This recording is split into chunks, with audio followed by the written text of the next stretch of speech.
At the break of dawn, the Forbidden City glows like a dream carved from fire. Its red walls burn against the pale morning mist, and the golden roofs catch the first breath of sunlight, gleaming as if the heavens themselves had descended to earth. Yet, behind that perfection, behind the still courtyards, the echoing corridors, and the endless rows of doors, the silence hides something darker. Within those walls, every whisper could kill. Every smile could betray. For centuries, the Imperial Palace was the heart of China's divine power, the center of a world built on ceremony, control, and fear. To outsiders, it was a vision of celestial harmony, the Son of Heaven surrounded by his chosen beauties, living among silk and music. But to those inside, it was a golden cage. The Imperial Harem, a realm of thousands of women bound not by love, but by the Emperor's will. They came from every corner of the empire, daughters of nobles, daughters of farmers, all drawn by the same impossible dream, to be chosen by the dragon throne. For their families, it was an honor beyond measure. For the girls themselves, it was the end of freedom. Once they entered the Crimson Gates, they ceased to exist as people.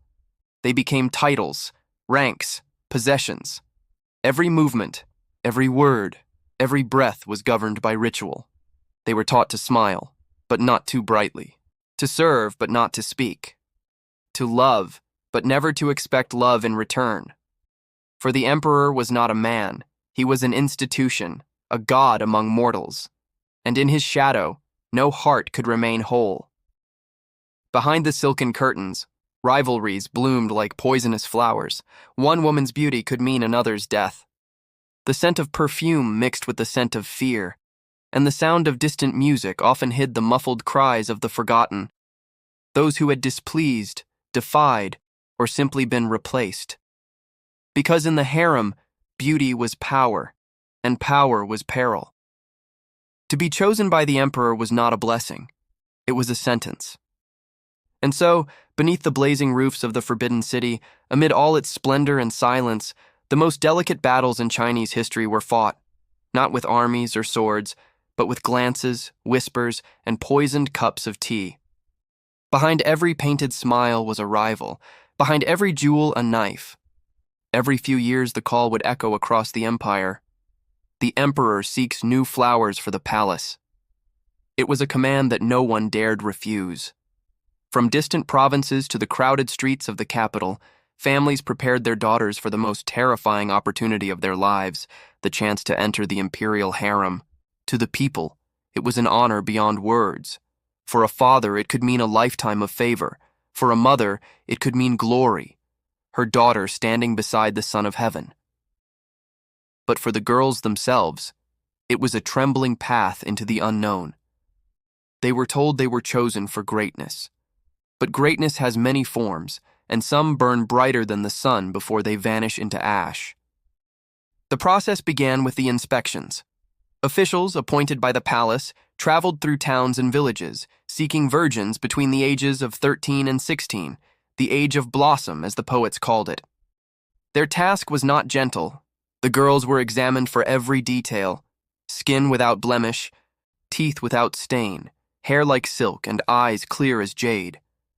They were measured not only in beauty, but in silence, grace, and submission.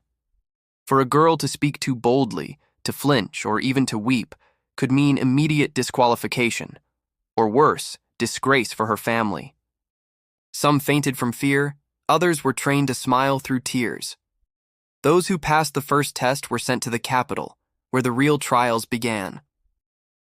Inside the palace gates, the candidates entered a world that felt more like a temple than a home, and more like a prison than either. Here, every movement was a test. They were watched as they walked, ate, and breathed. The court matrons, old women who had spent their lives serving within the walls, taught them the ancient codes of conduct. They learned how to bow without shaking, how to move without sound, how to kneel before the Emperor's name as though before the sun. They were given lessons in poetry and calligraphy, in dance and etiquette, but these were not meant to enrich their minds. They were meant to mold them, to erase individuality until they all moved like reflections of one another. The perfect concubine was not the most intelligent or beautiful. She was the most obedient. There was a ritual known among them as the silence training. For hours each day, the girls were ordered to kneel in the Hall of Serenity without a word. They were not to cry, not to fidget, not to speak. If one broke the silence, the punishment was swift, a night without food or days of kneeling until her legs trembled and bled.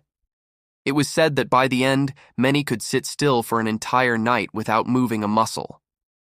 In the evenings, they were examined again, this time not by officials but by eunuchs, whose cold precision stripped the last remnants of girlhood away. Each girl's purity was recorded, her body assessed for imperial worth. To the world outside, she was still a daughter.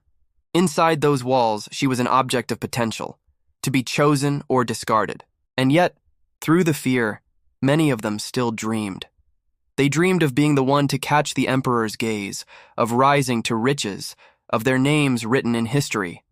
They had heard stories of empresses who rose from nothing, of concubines who bore sons that became kings, but no one told them of the others, the thousands who never saw the emperor's face, who spent decades locked in silence until death freed them.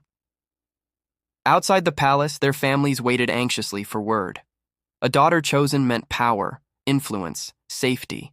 Some parents even bribed officials to have their daughters included, not realizing that the golden road they sought led into a labyrinth without end. There were fathers who rejoiced when their daughters were taken away, never to see them again. And there were mothers who wept quietly, knowing that the world had claimed their child and would never give her back. When the final selection was made, the chosen girls were dressed in crimson robes and lined up before the Hall of Supreme Harmony. The air was thick with incense. Their hearts pounded beneath layers of silk as they waited for a name to be called, their new name, their title, their fate. Those who were selected became ladies of the inner court. Those who were not were sent away in silence, forbidden to speak of what they had seen. The chosen ones were escorted through the final gate, the gate of heavenly purity. Behind it stood the world that would define their lives, the vast courtyards, the watchful eunuchs, the women whose smiles hid daggers. As the gate closed, the sound was final, a single echo that marked the end of everything they had known. For some, it was the beginning of ambition. For others, it was the beginning of despair. But for all of them, it was the same truth. They were no longer daughters, sisters, or names on a family scroll. They were possessions of the emperor, petals in his private garden, each waiting for a touch that might never come. And when the gates of the Forbidden City closed behind them, their names ceased to exist. Only titles remained. Night in the Forbidden City was unlike any other place on Earth. As darkness fell over the red walls, the world outside slept. But inside the palace, the air seemed to hold its breath. The silence was not peace. It was anticipation, coiled tight as a spring.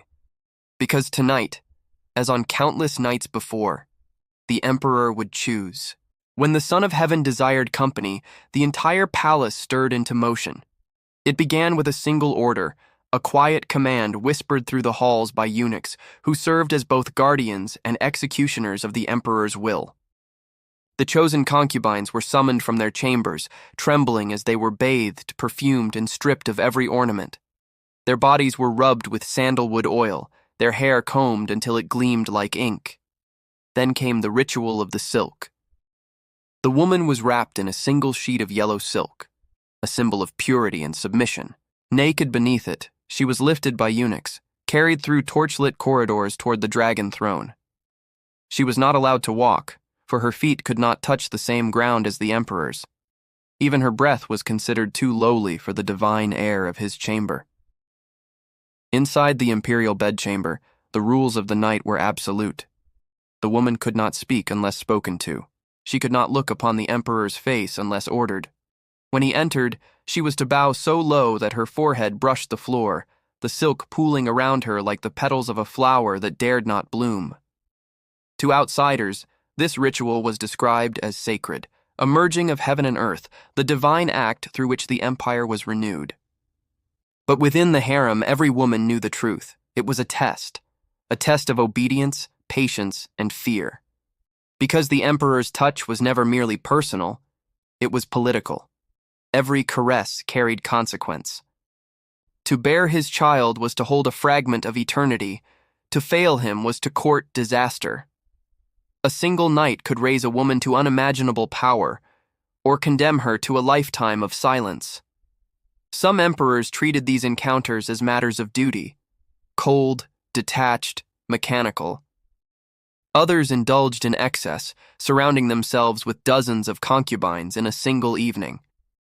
But all knew that their desires were dangerous. The birth of an heir could shift the balance of the entire empire. The wrong pregnancy could start a war within the palace walls. And so, paranoia grew where pleasure should have been. The emperor feared being poisoned by those who sought power. The concubines feared being poisoned by those who envied favor. Even a sip of wine or a cup of tea could mean death.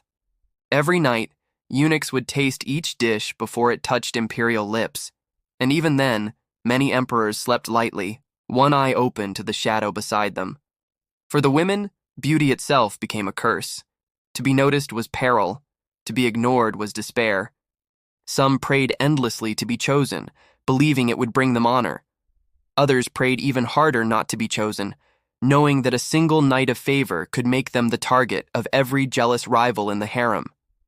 There were stories whispered among the servants, of one concubine who smiled too boldly and was found lifeless by morning, of another whose perfume lingered in the emperor's chambers too long, and for that, she was accused of witchcraft, of women who feigned illness to avoid being summoned, and others who starved themselves to lose beauty, to fade into the safety of invisibility. Even pregnancy, the highest blessing of the palace, was a battlefield.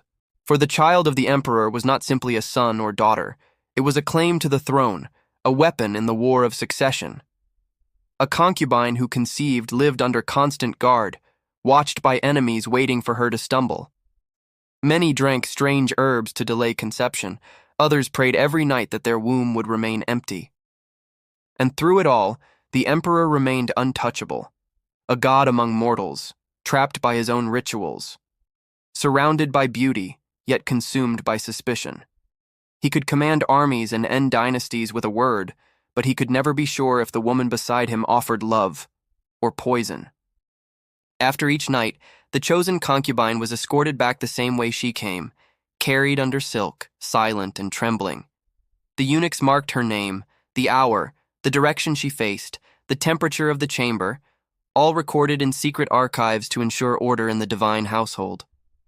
Her body was washed again, her sheets burned, her footsteps erased. By dawn, the palace returned to stillness. The golden roofs caught the morning sun, and from outside the world believed the emperor lived in splendor and pleasure. But inside, where the air still carried the scent of incense and fear, the truth lingered like a ghost, that every night in the Forbidden City was a negotiation between desire and death. In a place where love was ritual and pleasure was rule-bound, there was no intimacy, only survival. To please the emperor was to risk death. To displease him was to vanish. They were called the guardians of purity, men who were no longer men, serving in a world forbidden to others. The eunuchs of the Forbidden City moved like ghosts through its crimson halls, their footsteps soft, their presence everywhere and nowhere. To the outside world they were servants, humble, voiceless, broken. But within the heart of the palace they were something far more powerful. They were its invisible rulers. To enter the emperor's harem was to enter their domain. Every gate, every key, every secret passed through their hands.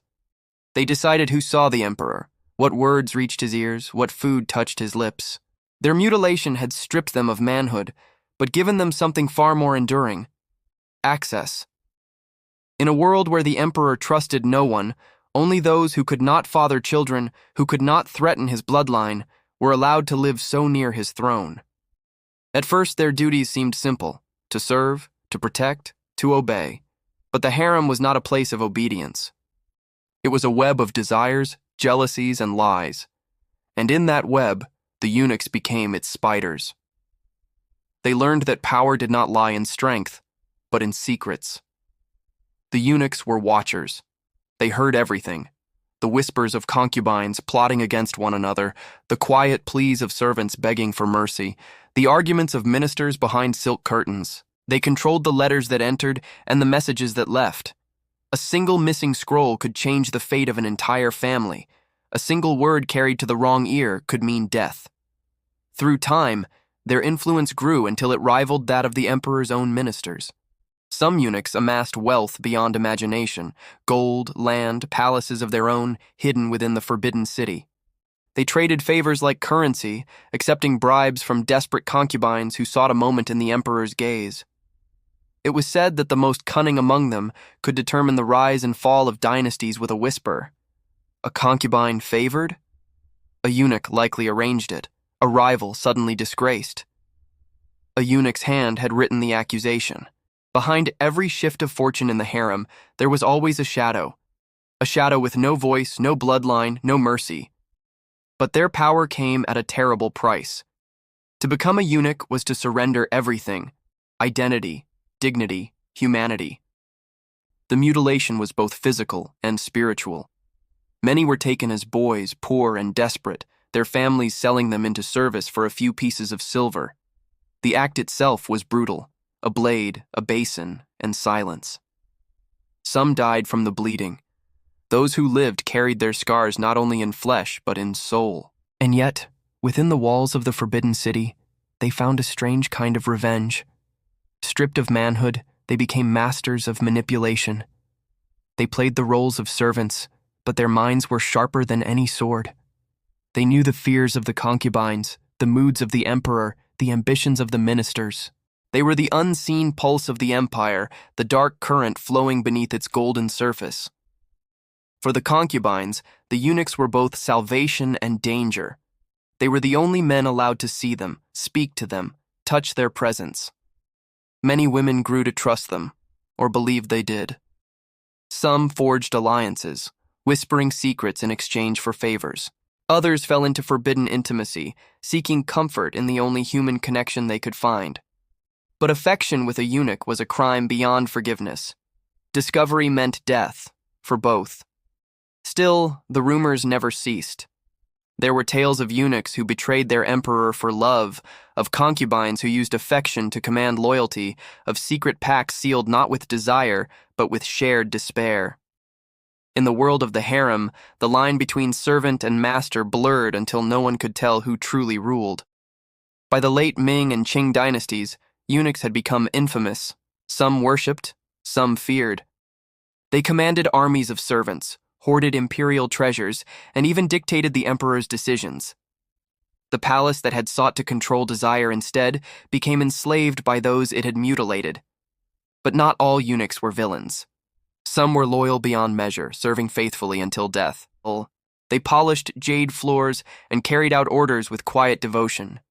Yet even they understood one truth. In the Forbidden City, loyalty was as fragile as glass, and every favor had its cost. The harem depended on them. The emperor feared them. The world despised them, and yet without them the empire would have fallen into chaos. They were both the infection and the cure, the embodiment of what happens when humanity is reshaped by power. At night, when the palace slept, they moved through its corridors carrying lanterns, their shadows stretching long against the red walls. Perhaps they wondered what they had become, men without futures, serving gods who had forgotten their names. Perhaps they took comfort in their control, or perhaps in their anonymity. But one thing was certain. Nothing happened in the Forbidden City without their consent. They had been made powerless, and so they became the masters of power itself. In a world where men could not be men, and women could not be free, the powerless became the most dangerous.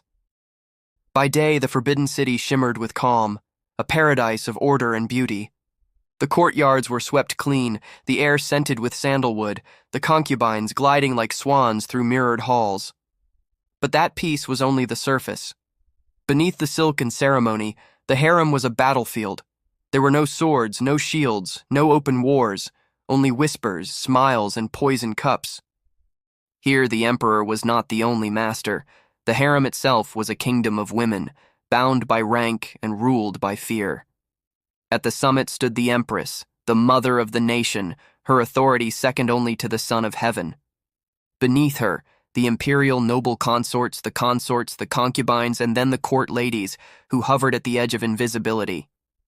Every level came with privileges, servants, silks, jewels, and power, but it also came with enemies.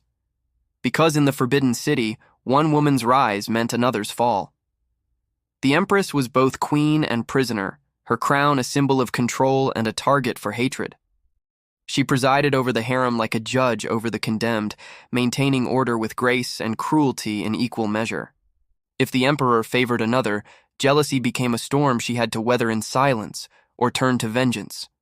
Many empresses kept their position not through love, but through strategy, forging alliances with eunuchs, bribing attendants, and mastering the art of punishment disguised as ritual.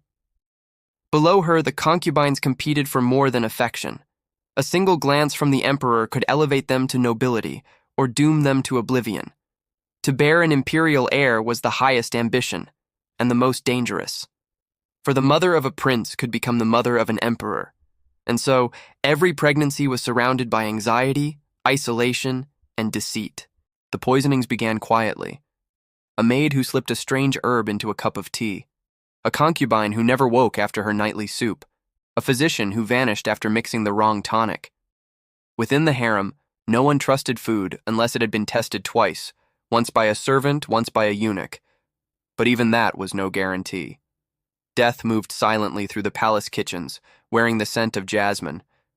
The archives of the Ming and Qing dynasties tell stories the court historians tried to bury. There was consort Duan, whose beauty drew the emperor's eye. When she conceived a child, the empress grew restless.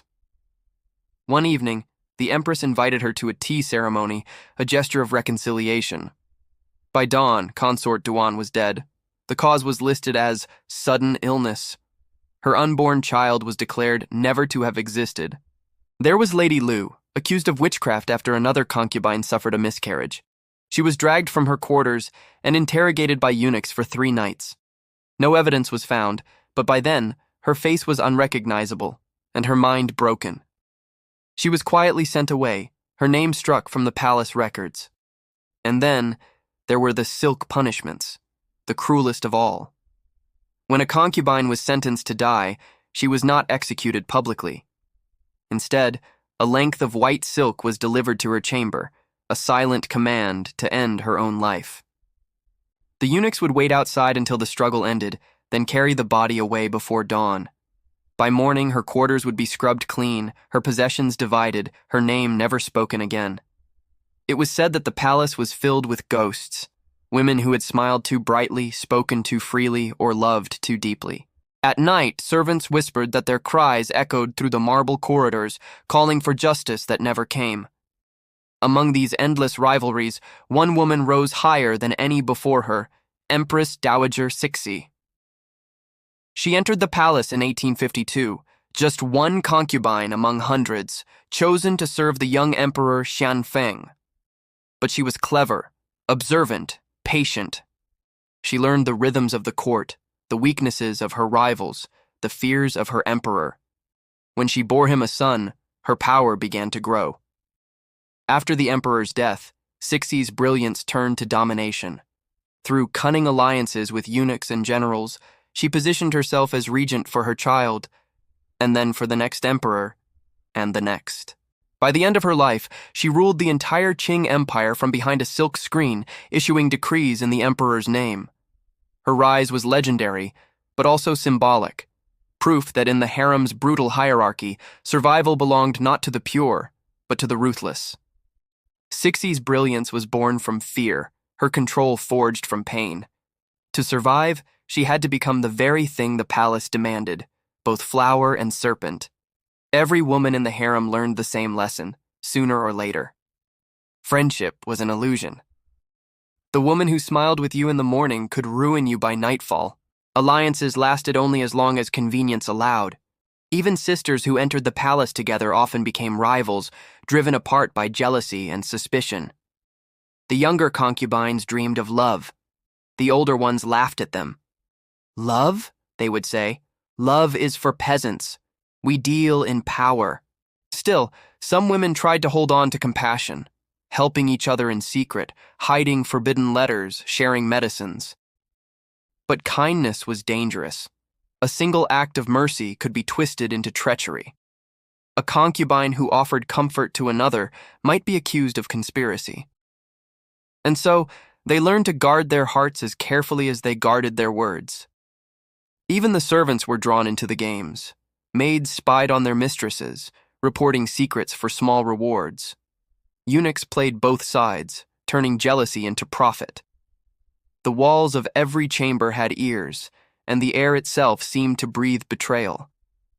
Years passed and the faces changed, but the wars never ended. Emperors died, dynasties fell, and the world outside transformed. But inside the Forbidden City, the cycle remained eternal. The women were taught to charm, to sing, to dance, to please. But in truth, they were being trained to survive. By the end, none of them remembered who they had been before, only who they needed to be now. Masks upon masks, smiles over secrets. And so, the harem became not a sanctuary of beauty, but a graveyard of innocence. They were taught to charm, but forced to kill. Power is a fire, and in the Forbidden City, it burned brightest at the heart of the emperor himself. Yet the same fire that illuminated his throne also consumed his soul. The harem, created to please and protect the Son of Heaven, became a mirror of his own corruption, reflecting every fear, every desire, every madness he tried to hide behind the golden walls. At first glance, it was paradise. The emperor lived surrounded by the most beautiful women in the empire, dancers whose movements could silence an entire court, voices as soft as falling petals, faces painted to perfection. But beauty, like power, is an intoxicant. And the more he drank of it, the deeper he fell into delusion. For many emperors, the harem became both obsession and addiction. Within its endless chambers, reality began to blur. Ministers waited outside with petitions, soldiers guarded distant borders, peasants starved. Yet inside the Forbidden City, the emperor's world shrank to the rustle of silk and the scent of incense. Some rulers tried to escape their emptiness through ritual and excess. The Ming emperor Judging is perhaps the darkest example.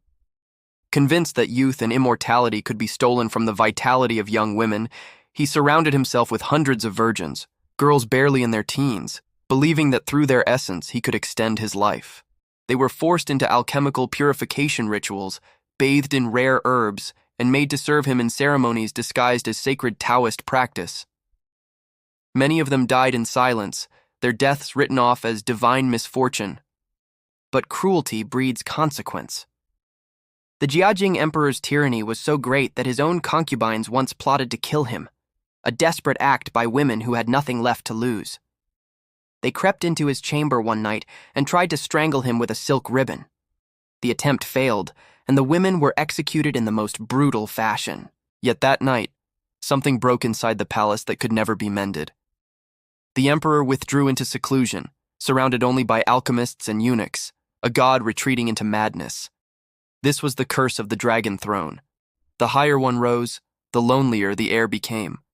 Surrounded by thousands, the emperor trusted no one. Every concubine was both pleasure and threat. Every child born was both legacy and danger. The mothers of princes schemed to see their sons crowned or died to prevent it. Even the empress, the mother of the nation, could not sleep soundly. The Qing Emperor Yongjung once wrote in his secret diary, "The palace is filled with eyes that never close." He spoke not only of spies, but of guilt, the haunting realization that the walls themselves remembered every act of cruelty, every betrayal. The isolation of the throne drove some emperors to spiritual decay.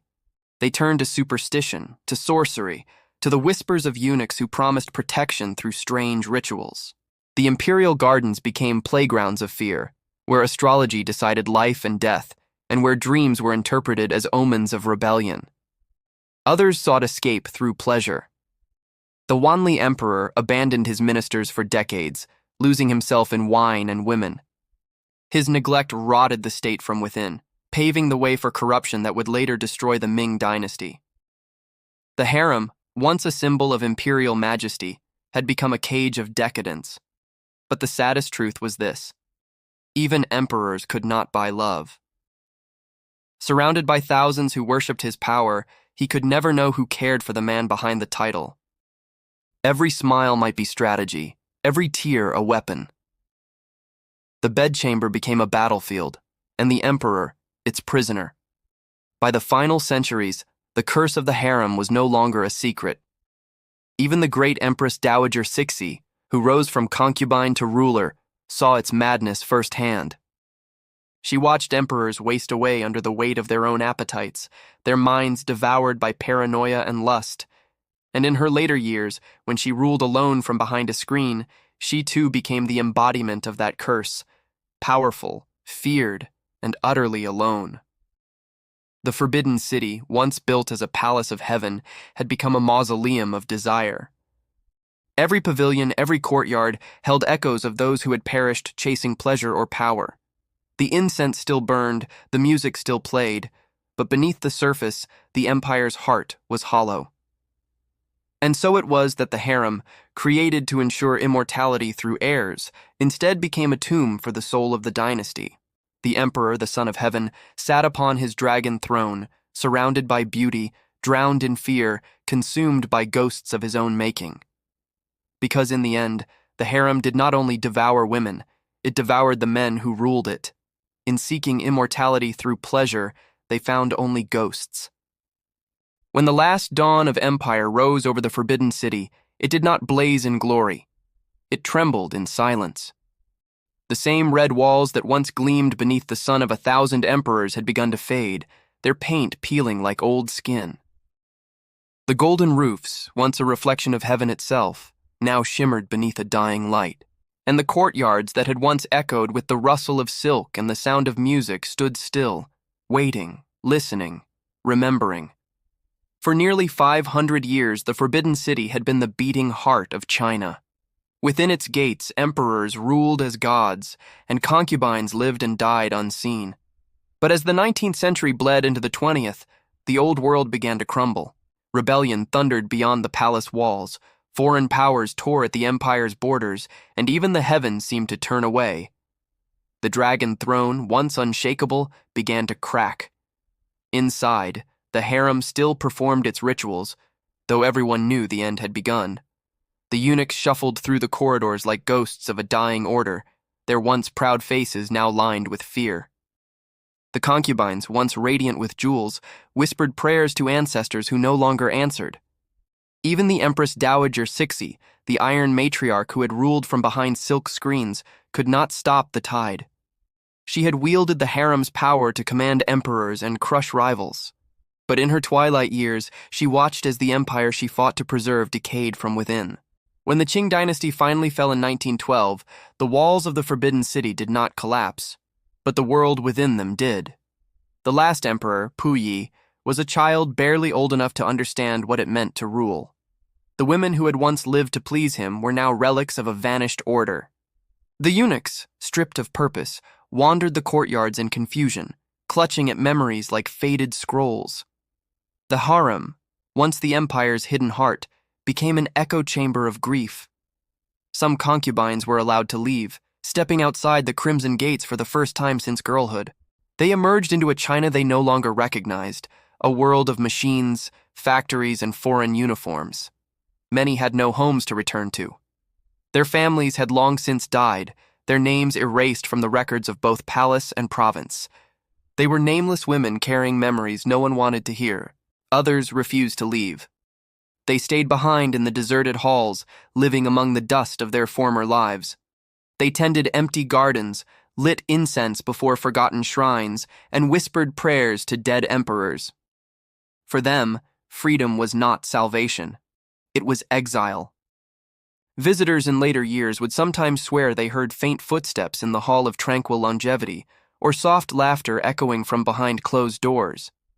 The guides called it superstition, but those who listened closely said it was the harem remembering itself.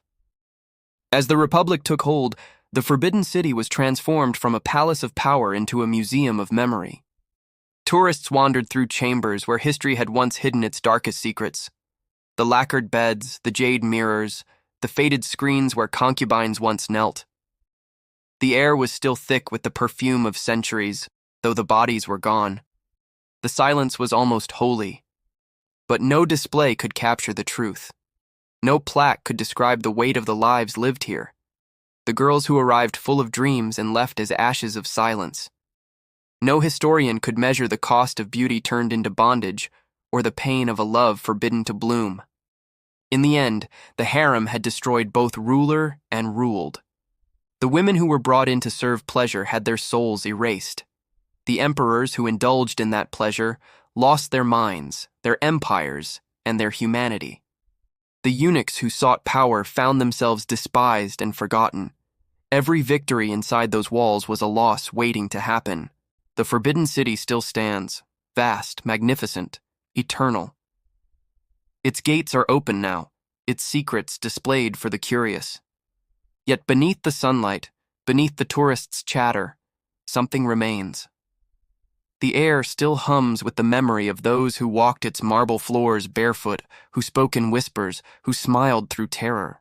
If you listen closely on a quiet evening, when the light fades and the roofs catch fire from the setting sun, you can almost hear them. The soft sighs of women who never left, the rustle of silk turning to dust. Because though dynasties die and time devours all things, some shadows refuse to fade. The emperors are gone, the jewels have dulled, the thrones stand empty.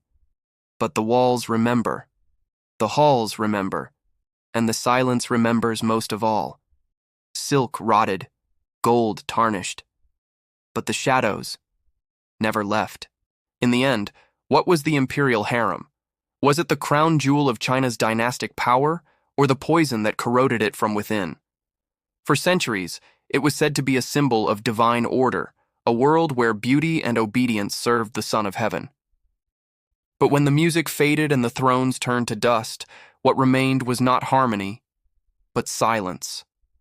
The harem was built to glorify the emperor, yet it revealed his deepest weakness. It promised pleasure, yet it bred only fear. Inside those red walls, thousands of lives were consumed, not in battlefields, but in bedrooms. Every smile was a strategy, every breath a calculation. The women who were meant to embody perfection became prisoners of a perfection they could never escape. Generations of emperors sought immortality through them, believing that through control of beauty, they could control life itself. But power, when built on possession, always devours itself. The harem did not preserve the empire's greatness. It reflected its decay. The same walls that sheltered the emperor from the world also sealed him away from reality. Surrounded by silks, he forgot the soil. Surrounded by beauty, he forgot the truth. And for the women, the forgotten daughters of a forgotten age, the palace was both heaven and hell. They were worshipped and ignored, exalted and erased. Their names vanished, their stories silenced beneath the weight of protocol and fear. Yet it was their tears, their endurance, their quiet rebellion that kept the empire's heart beating, even as it broke. Perhaps the harem was never truly about desire. Perhaps it was about control, the eternal hunger of power to possess what it cannot understand. The emperors ruled the world but could not rule their own hearts. The concubines mastered grace but could never taste freedom. Together, they built an empire of silken chains, beautiful to behold, impossible to escape. Today, the Forbidden City stands empty, its walls no longer echoing with laughter or song. Tourists walk where emperors once trembled, where queens once wept.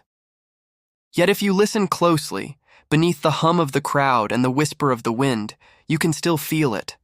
That pulse of sorrow, that ghost of desire that refuses to die. Because empires fall, dynasties fade, and names turn to dust.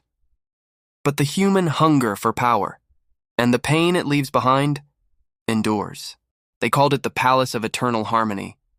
But within its walls, love was forbidden, freedom was treason, and every whisper was a prayer that no one heard.